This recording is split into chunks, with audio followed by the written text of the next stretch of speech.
दोस्तों एलाइजा कुछ भी बोल नहीं पाती है एंड ये बस इशारों में ही बातें करती है बिकॉज किसी ने एलाइजा की नेक से कोई बॉडी पार्ट निकाल लिया था, जिस वजह से एलाइजा बोल नहीं पाती है एंड उसकी नेक पर आप कट के निशान भी देख सकते हो। दोस्तों एलाइजा का इस दुनिया में कोई भी नहीं होता है, उसके पड़ोस में ही एक नेबर जॉन रहता है जो कि उसे अपनी फैमिली की तरह ट्रीट करता है। जॉन एक पेंटर होता है और एलाइजा एक लैब में क्लीनिंग की जॉब करती है।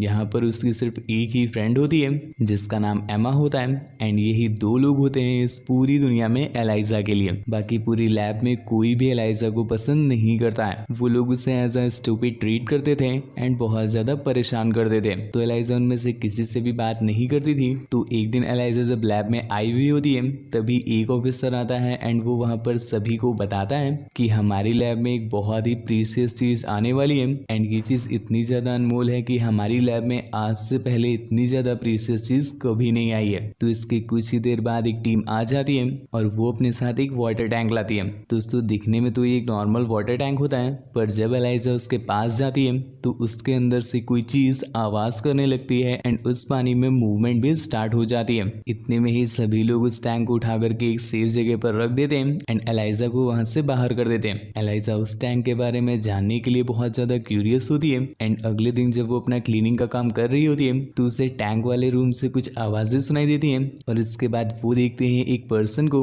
दोस्तों मैं आपको बता दूं कि ये इंसान कर्नल होता है एंड इस पूरे मिशन का लीडर होता है और ये बिल्कुल भी अच्छा इंसान नहीं होता है। दया और प्रेम इसकी डिक्शनरी में एग्जिस्ट ही नहीं करते हैं। और यहाँ पर हम देख पाते हैं कि वो कर्नल इंजर्ड होता है और उससे बहुत ज्यादा ब्लीडिंग हो रही होती है, जिसके बाद कुछ लोग आते हैं और वो उसे अपने साथ ले जाते हैं उसका ट्रीटमेंट करने के लिए। और जब एमा और एलाइजा उस रूम में क्लीनिंग का काम करने के लिए जाते हैं तो वो देखते हैं कि वहाँ पर बहुत सारा खून पड़ा होता है और उन्हें वहाँ पर दो कटी हुई फिंगर्स भी मिलती हैं। दोस्तों ये फिंगर्स उसी कर्नल की थी जिसे एलाइजा एक पैकेट में रख देती है। इसके बाद एमा वहाँ से कुछ काम करने के लिए बाहर चली जाती है और तब एलाइजा देखती है कि वहाँ पर एक बहुत ही बड़ा वाटर टैंक होता है जो कि कम्प्लीटली ग्लास का बना होता है। और जब एलाइजा उसके पास जाती है तो उससे वहाँ पर दिखता है एक क्रिएचर जिसका स्ट्रक्चर बिल्कुल इंसानों के जैसा ही है, 2 हाथ और 2 पैर। उसे देख करके एलाइजा ग्लास पर हाथ रखती है और ठीक उसी जगह पर वो क्रिएचर भी अपना हाथ रखता है। पर इतने में ही वहाँ पर एमा और उसके साथ एक आदमी आ जाता है।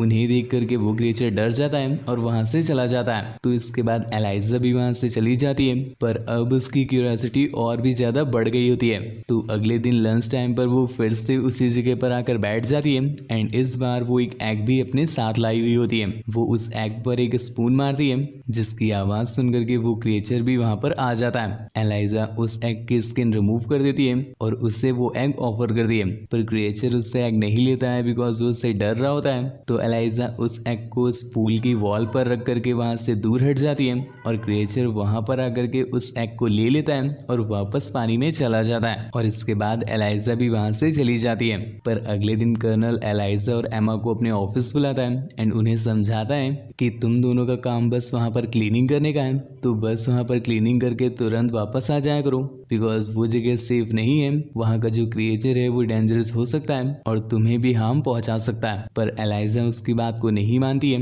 और अगले दिन फिर से उसी जगह पर पहुंच जाती है। पर इस बार वो एक एग के साथ साथ एक म्यूजिक सिस्टम भी लाई होती है जिससे वो उस क्रिएचर को म्यूजिक सुना सके। तो उस क्रिएचर को वो म्यूजिक बहुत पसंद आता है एंड वो उस एग को भी खा लेता है। इसके बाद धीरे धीरे उनकी ये मुलाकात फ्रेंडशिप में बदल जाती है और एलाइजा उससे फ्रेंडशिप करके बहुत ज्यादा हैप्पी भी होती है बिकॉज इस दुनिया में एलाइजा के लिए जॉन और एमा को छोड़ करके कोई भी नहीं होता है। और अब उसका एक और फ्रेंड बन गया है जो कि उसके ना बोलने की कमजोरी को उसकी कमजोरी नहीं समझता है एंड उसके साथ बहुत अच्छे से ट्रीट करता है। तो ये चीज एलाइजा को बहुत पसंद आती है एंड उनकी फ्रेंडशिप और भी ज्यादा गहरी होती चली जाती है। जब कभी भी एलाइजा फ्री होती या फिर जब भी लंच टाइम होता वो हमेशा उस क्रिएचर के पास चली जाती। वो दोनों साथ में एंजॉय करते हैं एंड साथ में लंच किया करते थे। पर एक दिन एक डॉक्टर जो कि इसी क्रिएचर पर रिसर्च कर रहा होता है वो एलाइजा को उस क्रिएचर के पास देख लेता है एंड उससे ये भी पता चल जाता है कि ये क्रिएचर एलाइजा की भाषा समझ सकता है एंड उन दोनों के बीच फ्रेंडशिप हो गई है। पर इस बात को वो एलाइजा के साथ शेयर नहीं करते हैं एंड इसे अपने तक ही रखते हैं। दोस्तों मैं आपको बता दूं कि ये होते तो एक साइंटिस्ट हैं लोगों को दिखाने के लिए, पर एक्चुअल में ये एक डिटेक्टिव थे जो कि रसिया के लिए काम करते थे। एंड यहाँ पर इन्होंने एक साइंटिस्ट का रूप इसलिए बनाया हुआ होता है बिकॉज ये वो टाइम होता है जिस समय पर कोल्ड कोल्ड वॉर चल रहा होता है और दोनों देश एक दूसरे के देशों में अपने डिटेक्टिव्स को फैलाए होते हैं ताकि उन्हें पता चल सके कि उनकी पॉलिटिकल या इकोनॉमिकल कंडीशन कैसी है। और यहाँ पर डॉक्टर भी उस क्रिएचर के बारे में सारी इन्फॉर्मेशन रसिया को दे रहे होते हैं। अगले दिन जब वो उस क्रिएचर से मिलने जाती है तो वो देखती है कि क्रिएचर को जंजीरों से जकड़ कर रखा हुआ है एंड उसकी बॉडी से बहुत ज्यादा खून भी निकल रहा है। ये देख करके एलाइजा बहुत ज्यादा सैड हो जाती है एंड उसे खोलने की कोशिश करती है, पर तभी वो नोटिस करती है कि कोई उस रूम में आ रहा है तो वो जल्दी से जा करके छिप जाती है। इसके बाद वहाँ पर कर्नल आ जाता है और हम देखते हैं कि वो कर्नल उस क्रिएचर के साथ बिल्कुल भी अच्छा बिहेव नहीं करता है। वो उसे एक आयरन रॉड से शॉक देता है और इतने में ही एक जर्नल वहाँ पर आता है जो कि उस क्रिएचर को देखकर बहुत ज्यादा शॉक हो जाता है एंड उनसे कहता है कि मुझे तो लगा था कि ये एक छोटा सा नॉर्मल क्रिएचर होगा पर ये तो बहुत बड़ा है। जिसके बाद कर्नल उन्हें बताता है कि हम इसे अमेज़न के जंगलों से लेकर आए हैं एंड अमेज़न के जो लोग हैं वो तो इसे अपना गॉड मानते हैं। इसके लिए रिवर में वो लोग खाना, फ्रूट, फूल वगैरह फेंकते रहते हैं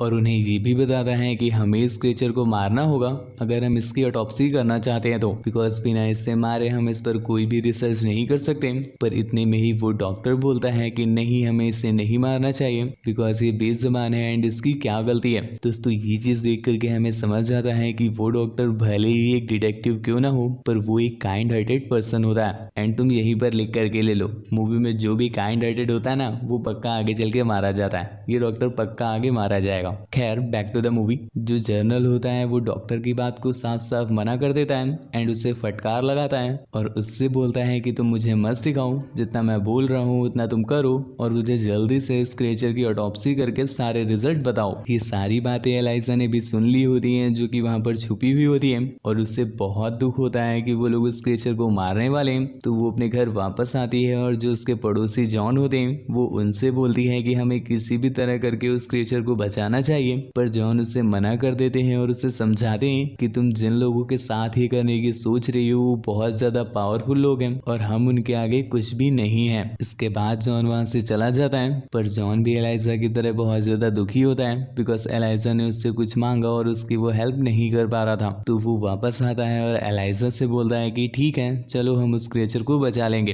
तुम मुझे बताओ क्या करना है और कब करना है। ये सुन करके एलाइजा बहुत ज्यादा खुश हो जाती है एंड वो दोनों प्लानिंग करते हैं कि वो किस तरह से क्रिएचर को बाहर निकालेंगे। तो अगले दिन एलाइजा जब ड्यूटी पर जाती है तो वो वहाँ के सारे कैमरों को ऊपर कर देती है जिससे वो लोग क्रिएचर को ले जाते हुए ना देख पाए। इसके बाद वो एक कार्ट लेती है एंड उसमें बहुत सारे टॉवल्स को डाल देती है और उस कार्ट को लेकर उसी क्रिएचर वाले रूम में आ जाती है। पर जब वो वहां पर पहुंचती है तो देखती है कि क्रिएचर तो चैन में बंधा हुआ है एंड उससे कैसे छुड़ाएं। वो बहुत ज्यादा कोशिश भी करती है पर वो चैन्स लॉक होती है। पर इतने में ही वो डॉक्टर वहां पर आ जाते हैं एंड एलाइजा उन्हें देख करके बहुत घबरा जाती है। लेकिन वो डॉक्टर तो एक काइंड हार्टेड पर्सन होते हैं तो वो खुद चाहते थे कि उस क्रिएचर को कोई यहाँ से ले जाए। तो डॉक्टर भी उसकी हेल्प करने लगते हैं और उसे उन चेन्स की दे देते हैं जिसके बाद वो लोग उस क्रिएचर को फ्री कर लेते हैं। दोस्तों ये जो क्रिएचर होता है ये बहुत ज्यादा इंटेलिजेंट होता है एंड इससे इमोशंस की परख भी होती है। तो वो लोग उस क्रिएचर को उसी कार्ट में डाल देते हैं और उसके ऊपर कई सारे टॉवल रख देते हैं उसे ढकने के लिए। इसके बाद एलाइजा उस कार्ट को लेकर के बाहर जाने लगती है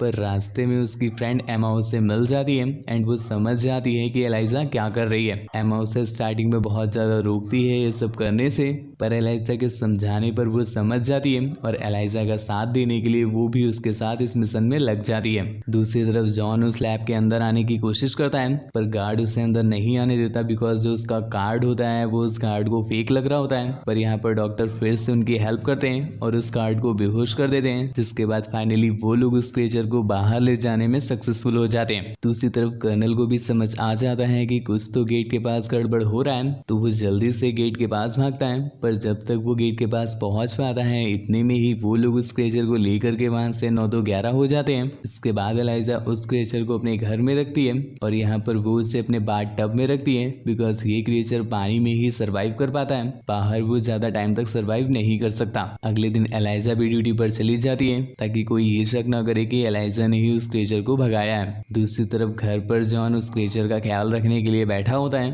पर एक टाइम पर जब जॉन की आंख लग जाती है तो वो क्रिएचर उस बाथ टब से निकल करके बाहर आ जाता है एंड वो एक बिल्ली को मार देता है और उसे खाने लगता है। जॉन की जब आंख खुलती है तो वो ये सारा नजारा देखता है तो वो उस क्रिएचर को मना करता है कि तुम्हें ऐसा नहीं करना चाहिए, लेकिन वो क्रिएचर जॉन को जख्मी करके वहां से भाग जाता जाता है। इसके बाद एलाइजा जब घर आती है तो जॉन उसे सारी बात बताता है। तो एलाइजा बाहर जाती है उसे ढूंढने के लिए और काफी मेहनत के बाद वो क्रिएचर उसे मिल भी जाता है। तो वो उसे लेकर के घर वापस आ जाती है। जैसा कि दोस्तों मैंने आपको बताया था कि वो क्रिएचर इमोशंस को समझता है, इसलिए उससे अपने किए पर बहुत पछतावा होता है और वो जॉन के पास आता है और उससे बोलता है कि तुम मेरे सर पर हाथ रखो। जिसके बाद वो भी जॉन के सर पर हाथ रखता है और अगले दिन जॉन देखता है जो उसके हाथ का जख्म होता है वो बिल्कुल सही हो जाता है। और यहाँ पर हमें पता चलता है कि उस क्रिएचर के पास अमेजिंग पावर्स होती हैं। धीरे धीरे उस क्रिएचर और एलाइजा के बीच में भी कुछ कुछ होने लगता है एंड उन दोनों की दूरियां भी धीरे धीरे कम होने लगती हैं। और यहाँ पर लैब में हम देखते हैं कि कर्नल को जर्नल बहुत ज्यादा फटकार लगा रहा होता है और उसे धमकी भी देता है कि अगर तुमने जल्दी से जल्दी उस क्रिएचर को नहीं ढूंढा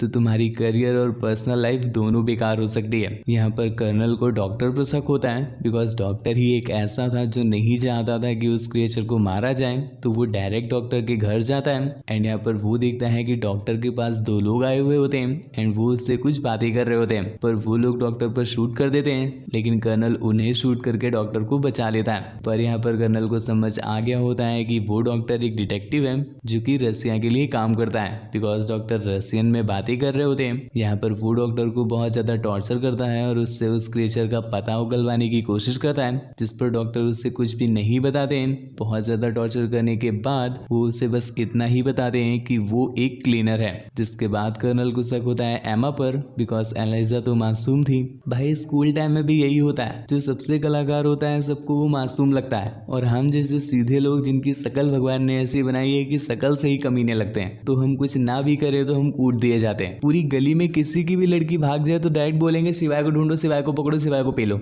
एक्चुअल में मासूम हम हैं जिनकी शकल तुम्हें कमी नहीं लगती है और जितने भी सीधी शकल वाले, भोली शकल वाले, चश्मा लगाकर मासूम शकल वाले बड़े कमीने होते हैं। भाई मजाक कर रहा हूँ, कोई सीरियस मत लेना। पर जिसके साथ भी ऐसा कोई इंसिडेंट हुआ हो जहाँ पर आप बेवजह ही कूट दिए गए हो तो नीचे कमेंट करके जरूर बताना, मैं जरूर पढ़ूंगा और उन्हें हार्ट भी दूंगा। खैर बैक टू द मूवी। तो जब कर्नल को एमा पर शक हो जाता है तो वो उसके घर जाता है एंड उससे उस क्रिएचर का पता उगलवाने की कोशिश करता है। पर एमा उससे कुछ भी नहीं बताती है लेकिन उसका जो हस्बैंड होता है वो उसे सारी बात बता देता है और उन्हें एलाइजा के घर जाने को बोलता है। दोस्तों उसके हस्बैंड ने ये सारी बातें एमा को एलाइजा के साथ फोन पर बात करते हुए सुनी थी। तो यहाँ से कर्नल सीधा एलाइजा के घर को निकलता है, पर इतने में ही एमा एलाइजा को सारी बात कॉल पर बता देती है। तो एलाइजा ने ऐसा प्लान किया होता है कि वो 10 तारीख को उस क्रिएचर को नदी में छोड़ देगी एंड कोइंसिडेंस आज 10 तारीख ही होती है, तो वो उसे जल्दी से नदी में छोड़ने के लिए चली जाती है। इतने में ही कर्नल एलाइजा के घर पहुंच जाता है पर उससे वहां पर कोई भी नहीं मिलता है। पर तभी उसकी नजर पड़ती है एक नोट पर जो कि दीवार पर लगा हुआ था, जिसमें आज की ही तारीख लिखी होती है और ये भी लिखा होता है कि आज के दिन ही वो क्रिएचर को नदी में छोड़ने जाएगी।